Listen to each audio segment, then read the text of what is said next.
Monsoon सत्र को लेकर सर्वदलीय बैठक का आयोजन किया गया। इस दौरान तमाम पार्टी के नेता इस बैठक में मौजूद रहे।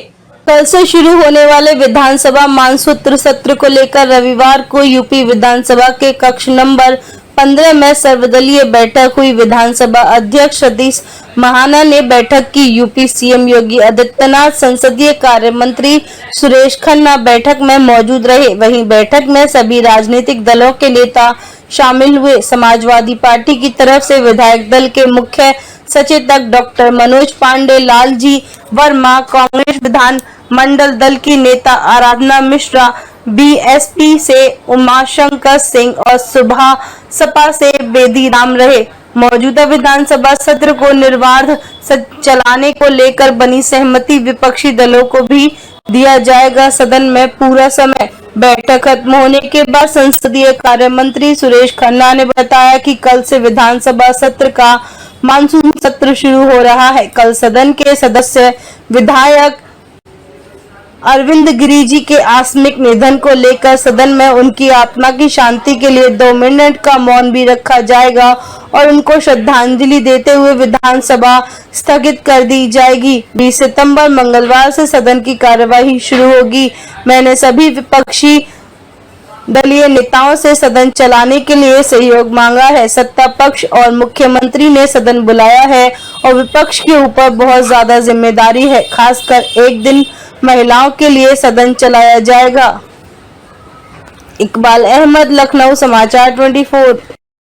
अब वो उनका अपना एजेंडा है, वो पैदल आए या किसी सवारी से आए, इसमें हमारा कुछ भी न तो रोल है न हमारा कोई कमेंट है। लेकिन हमने जैसा कि आपसे कहा कि हमने सभी दलीय नेताओं से अनुरोध किया है कि सभी सदन चलाने में सहयोग करें। सभी ने आश्वस्त किया, हम उस आश्वासन पर भरोसा करते हैं। हमारी विधानसभा में 47 महिलाएं हैं। सभी को अपनी बात कहने का मौका मिले, इस उद्देश्य से महिलाओं के लिए अलग से एक दिन आरक्षित किया गया है। उस दिन केवल महिला सदस्य अपनी बात कहेंगे और ये एक अच्छी परंपरा है। माननीय मुख्यमंत्री जी, माननीय विधानसभा अध्यक्ष ने ये तय किया है, हम इसका स्वागत भी करते हैं और ये अच्छी परंपरा है। हम यही चाहते हैं कि सभी लोग सहयोग से विधानसभा का सत्र चलाएं। बहुत सी समस्याएं आती हैं, बहुत सी क्षेत्र पर लोग अपनी बात कहते हैं, बहुत से सुझाव आते हैं। हम सबका आदर सम्मान करेंगे और सरकार पूरी तरीके से तैयार है बात का जवाब देने के लिए। सर, अखिलेश यादव के नेतृत्व में पूरा विपक्ष, समाजवादी पार्टी, सारे विधायक पैदल तय हुआ है कि महिला सदस्य केवल बोलेंगे। हम समझते हैं कि अच्छी परंपरा है और इसको और ज्यादा मजबूत होना चाहिए, इसको आगे बढ़ाना भी चाहिए। सर, सदन के समय को लेकर विपक्ष कह रहा है कि समय बहुत कम है, 10 दिन कम से कम होना चाहिए था। देखिए, सदन के बिजनेस के ऊपर भी निर्भर करता है कि भाई हमारे पास कितना बिजनेस है, और हम समझते हैं कि ये मानसून सत्र जो है वो उसी के तहत बुलाया गया कि भाई हमारे पास जो है नियमावली में भी है तो उसके अनुरूप हम कर रहे हैं। फिर उसके बाद अभी बढ़ाने की बात तो कोई नहीं है, लेकिन कल से विधानसभा का मानसून सत्र प्रारंभ हो रहा है। कल हमारे अत्यंत लोकप्रिय और पुराने सदस्य श्री अरविंद गिरी जी का चूंकि असामयिक निधन हो गया, इसलिए जैसी कि सदन की परंपरा है कि पहले दिन निधन का निर्देश होगा और हाउस कंडोलेंस के बाद एडजॉर्न हो जाएगा। उसके बाद 20 तारीख से विधिवत विधानसभा का विधायी कार्य होंगे। और मैं समझता हूं कि आज सर्वदलीय बैठक में भी हमने सभी दलीय नेताओं से अपील भी की है कि वो लोग सदन को सुचारू रूप से चलवाने में सहयोग करें। उन्होंने सबने आश्वस्त भी किया है। दरअसल ये विपक्ष के ऊपर ज़्यादा निर्भर करता है कि सदन सुचारू रूप से चले। सत्ता पक्ष तो चाहता ही है चले। माननीय मुख्यमंत्री जी ने तो इसीलिए सदन आहुति करवाया, तो विपक्ष के ऊपर ज़्यादा जिम्मेदारी है।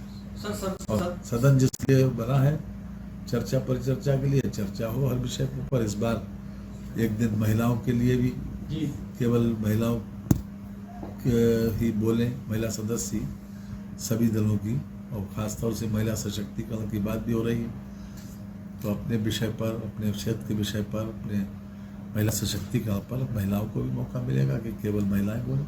जो सत्र आहूत की गई है इसकी समय अवधि बढ़ा दिया जाए। उन्होंने कहा कि अभी हम कोशिश कर रहे हैं, लेकिन अब फिर दिसंबर में हम जल्दी ही बैठेंगे। तो हम लोगों ने उनको आश्वासन दिया कि देखिए, अगर आपको ये, मैंने स्पष्ट कहा कि ऐसा नहीं है कि ऐसा तो नहीं कि जो 23 तक अभी आपने जो ये शेड्यूल दिया है ये इससे पहले भी आप बंद कर सकते हैं। तो उन्होंने कहा कि ये आपके ऊपर डिपेंड करता है। तो फिर हम लोगों ने कहा कि नहीं, हम तो आपको किसी भी हालत में आपको भागने नहीं देंगे, और हम अपने नियमों के तहत संसदीय परंपरा में जो प्रदेश की जो ज्वलंत समस्याएं हैं और जो जनहित से जुड़ी समस्याएं हैं उसको हम रखेंगे और उसका आपसे जवाब भी लेंगे। उन्होंने आश्वासन भी दिया कि नहीं, हम पूरी तरह से, अगर विपक्ष चाहेगा तो हम सदन को सुचारू रूप से चलाएंगे।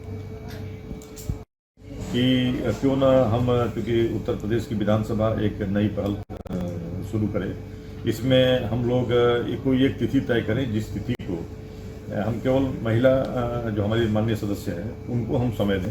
तो उसमें हो गया कि 22 तारीख को हम केवल सवेरे क्वेश्चन आवर लेंगे, और क्वेश्चन आवर लेने के बाद जो अन्य नियम है 300 और 301 ये और 51, इसको हम समाप्ति के समय शाम को लेंगे, और उस बीच का पूरा टाइम जो है हमारी जितनी 47 माननीय सदस्य हैं महिला, उनको हम अवसर देंगे।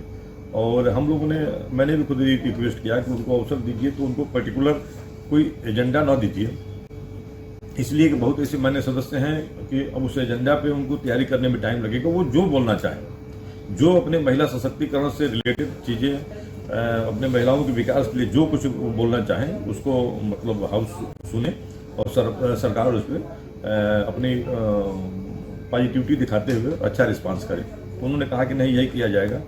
उन्होंने कहा कि जो सदस्य, हमारी महिला सदस्य जो बिल्कुल नहीं बोल पाती हैं, उनको भी मिनिमम कम से कम 3 मिनट तो बोलना ही बोलना है, वो 3 मिनट बोले, और मैक्सिमम वैसे 8 मिनट तय हुआ है, लेकिन अब तो सिचुएशन देख करके उसको बढ़ा घटाया जा सकता है। लेकिन ये तय हुआ कि मिनिमम हम 3 मिनट तो जरूर उस महिला सदस्य से आग्रह करें कि आप अपनी बात रखें। मथुरा के बांके बिहारी में जन्माष्टमी